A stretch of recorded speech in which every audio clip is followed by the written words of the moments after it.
I never imagined I'd be writing something like this, but I need to get it off my chest. Maybe someone will read it and understand the twisted mess of choices and consequences that has unraveled my entire life. I don't know if this is a confession, a plea for forgiveness, or just the rambling of a broken woman. But here it is. I met Michael when I was 23. He was solid, steady, and kind in a way that made me feel safe. I'd always been a little chaotic, the type who lived for excitement and attention, but Michael grounded me. He wasn't flashy.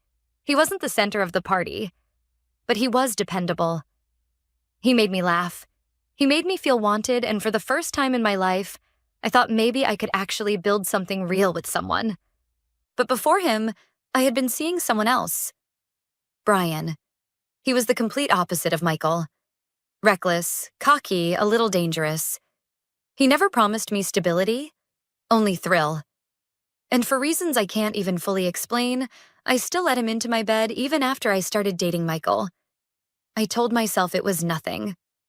I told myself it would fade. But when I found out I was pregnant, the world tilted. I did the math in my head over and over, and the truth was brutal. The timing meant the baby could very well be Brian's. But Michael had already proposed, already talked about the future, already painted this picture of a family. I wanted that. I wanted the safety. I wanted the version of me who got to be a wife and mother in a stable home, not the girl who chased after a bad boy. So I made the choice. I told Michael he was the father. I buried the possibility of Brian. I smiled, I cried happy tears, and I swore I would make myself believe it. Michael took to fatherhood like he was born for it. From the very first ultrasound, he was in love. He held my hand through the sickness. He built the crib. He painted the nursery. When our daughter Emily was born, he cried harder than I did. He stayed up for every feeding, changed every diaper, and when I was too exhausted to function, he held her to his chest and hummed until she stopped crying. Watching him, I felt guilty in ways I can't describe. He adored her, and she adored him. And the more time passed, the more I let myself believe she was his. I convinced myself it didn't matter. She called him Daddy. She ran into his arms. She had his mannerisms. Maybe the genetics didn't line up perfectly, but love was what made a family. That's what I told myself. Years passed, and our life looked picture perfect from the outside. Michael worked hard, provided for us, loved us without hesitation. I tried to forget my secret, but guilt has a way of poisoning even the happiest moments. Every time Emily hit a milestone, every time Michael looked at her with pride, there was a whisper in the back of my mind. What if she isn't his? It wasn't until Emily turned 6 that the doubts started pressing harder. Family members would comment, "She doesn't really look like Michael, does she?" Or, "She's got such different features." Michael would just smile, shrug, and say something like, "She's got her mom's side." But I felt the panic spike in my chest every single time. And then something shifted. Michael started pulling away from me. Not from Emily. He was still the doting father. But from me. He stopped initiating intimacy. He worked late more often. He stopped looking at me the same way. At first, I thought it was just the stress of being parents, of life wearing him down. But the distance grew colder, sharper. When I confronted him, he brushed it off. "I'm tired," he'd say. Or, "It's nothing, really." But it was something. I could feel it. It happened on Emily's 10th birthday. We had a big party, the house filled with balloons and laughter.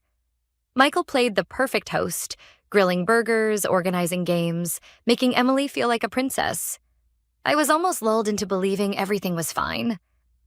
That night, after everyone had left and Emily was asleep, I found him sitting alone at the kitchen table. He had a glass of whiskey in front of him, untouched. His face was blank in a way that terrified me. "I know, Sarah," he said, his voice calm but final. My stomach dropped. "Know what?" He looked at me then, and I'll never forget the deadness in his eyes. "Emily isn't mine. She never was. I've always known."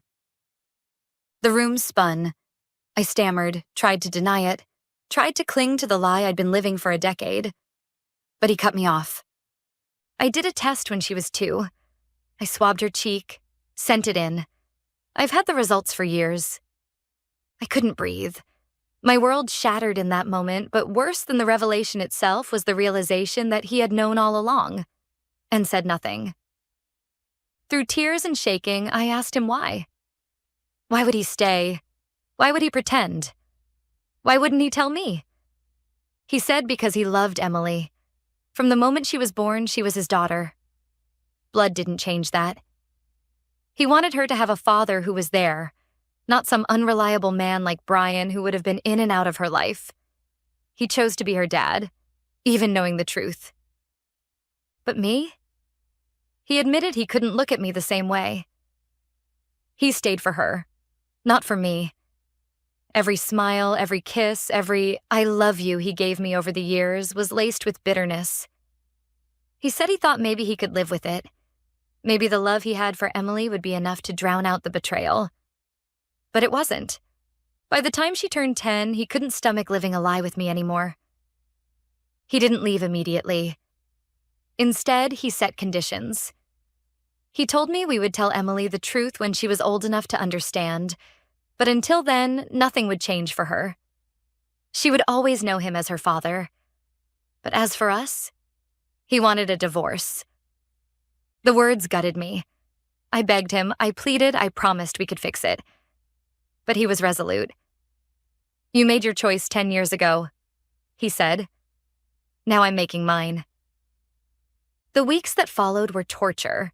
We lived in the same house but felt like strangers. He slept in the guest room. We only spoke about logistics, Emily's schedule, bills, the divorce paperwork. And the worst part? He never yelled.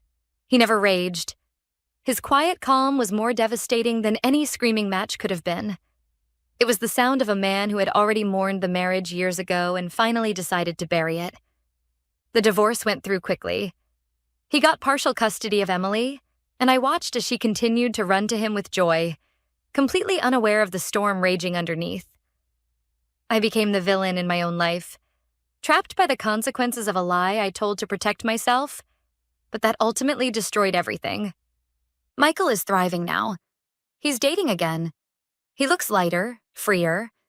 Emily still adores him, and I know he'll always be her father in every way that matters. And me? I'm haunted. Haunted by the man who loved me enough to raise another man's child as his own. Haunted by the choice that cost me everything. Haunted by the look in his eyes when he said, "I've always known."